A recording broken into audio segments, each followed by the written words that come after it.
strong din siguro yung personality ko. I guess that's why Muling naging sentro ng usapan si Kayla Estrada matapos ang kanyang prangkang pag-amin tungkol sa kung paano niya hinaharap ang mga bashers at ang patuloy na pagkukumpara sa kanya kay Catherine Bernardo.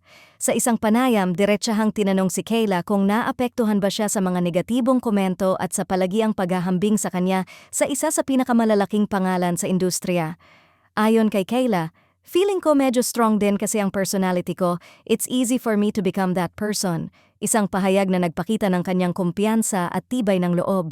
Anya, sanay na siyang makarinig ng iba't ibang opinyon, at imbes na panghinaan ng loob, mas pinipili niyang ituon ang atensyon sa paghasa ng kanyang sarili bilang artista. Nilinaw rin ni Kayla na hindi siya apektado sa mga bashers dahil para sa kanya, normal na bahagi ito ng pagiging nasa industriya.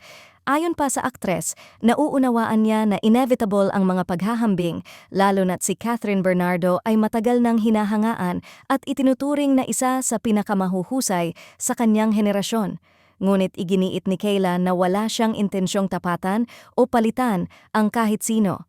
Dahil sa kanyang pahayag, nahati ang reaksyon ng mga netizens. May mga pumuri sa kanyang pagiging matatag at sa paraan ng kanyang pagsagot. Para sa kanila, malinaw na alam ni Kayla ang kanyang pinanggagalingan at hindi siya basta-basta natitinag ng opinyon ng iba. May ilan ding nagsabing tama lang na magkaroon siya ng sariling identidad sa halip na maikulong sa anino ng isang mas naunang bituin. Sa kabilang banda, may mga netizens na nagsabing hindi maiiwasan ang pagkukumpara hanggat pareho silang nasa iisang industriya at pareho ring tinatahak ang landas ng pagiging leading lady. Gayunpaman, para sa marami, mas mahalaga raw na bigyan si Kayla ng pagkakataong patunayan ang kanyang kakayahan sa sarili niyang paraan at panahon. Sa huli, malinaw sa mga naging pahayag ni Kayla Estrada na handa siyang harapin ang pressure, bashers, at expectations ng publiko.